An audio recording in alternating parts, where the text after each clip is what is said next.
It's Saturday, June 13th. I want to introduce FYB's newest tool, our tennis court, which we are going to use to diagram plays, talk about strategy. You can see I can draw all over the court. And let's start with a recap of the French Open.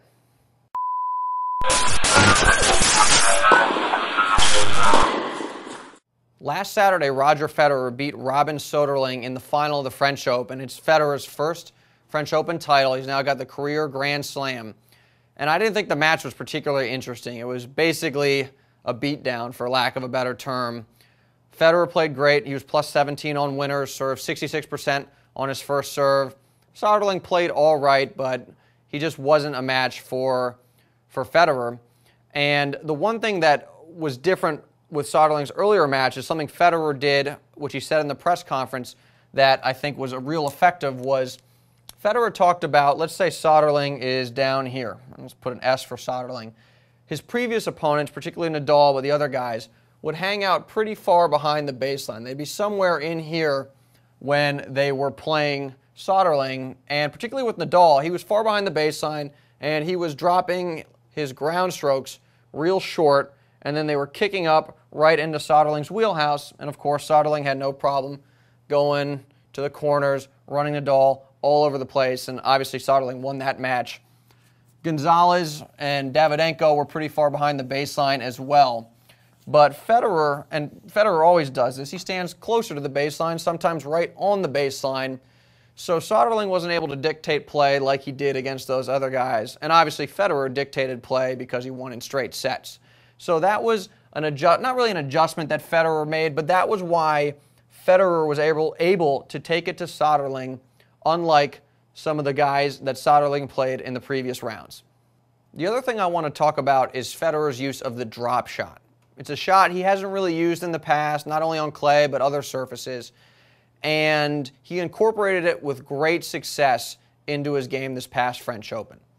And I want to talk about a few points related to how he uses the drop shot and his drop shot technique. Now, Mary Carrillo made a great point about Fed's drop shot technique. Federer's forehand grip, as we've explained in another video, is an Eastern. And with that conservative grip, it's real easy for him to slide maybe a bevel or so, maybe half a bevel over, and get to a grip that he can use to effectively hit a drop shot. And that's an advantage over some other guys which have more extreme grips, and then you have to move your grip a lot more to get to an appropriate grip. The disguise isn't quite there. So that's one technical advantage Federer has with his conservative grip. Also, Federer was really smart about when he used his drop shot. His drop shot was great. I mean, the ball would bounce a bunch of times before it got to the service line.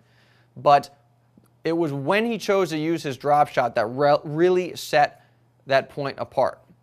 Now, famously, you could say, Federer drop shotted on Jose Acasuso's second serve a couple times. And why exactly is he drop shotting on a second serve? Well, when most pros hit a second serve, when they land, they are a little bit inside the baseline. Let's say they're right about here. Well, this is not a comfortable position from which to hit ground strokes. So players are going to retreat to their natural ground stroke depth. So they're moving backwards, in other words.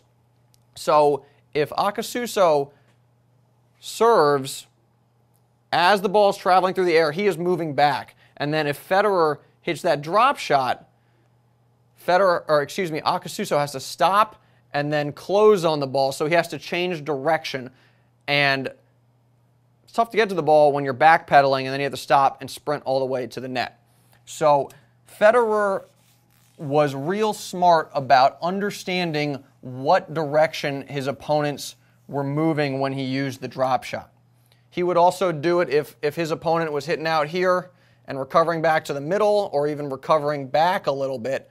He would hit the drop shot over here, so they would have to stop and then close to get to the ball. And again, that's tough. I mean, Soderling, for example, didn't even run for some of those balls because he was moving in the wrong direction. He got wrong-footed, so he really didn't have a chance to close to get to the ball. There's one final point I want to make about Federer's use of the drop shot, because it was interesting to watch where Federer positioned himself after he hit the shot. Let's say Fed's right here, and he gets a forehand drop shot, and he puts it over here somewhere. And his opponent obviously closes on the ball. Well, Federer is also going to close. He'll go from right here, and he normally would move about to here, somewhere in no man's land, because what he was trying to do was cover most of his bases. He wanted to cover, let's say his opponent makes contact with the ball here, wanted to cover the down the line, he wanted to cover the cross court, but he also wanted to cover the angle drop shot to the open court. So by positioning himself here, he was able to cover most of the spots his opponent could put the ball. I'd also like to add that we'd love to hear your comments, so please post them below. This is the first time we've used the whiteboard, and we're interested to hear your feedback, so let us know. We absolutely will be analyzing Wimbledon with this thing. We'll be talking about previous matches, we'll be talking about upcoming matches, but there's a bunch of ways we can use this, so again, leave us a comment, let us know what you think.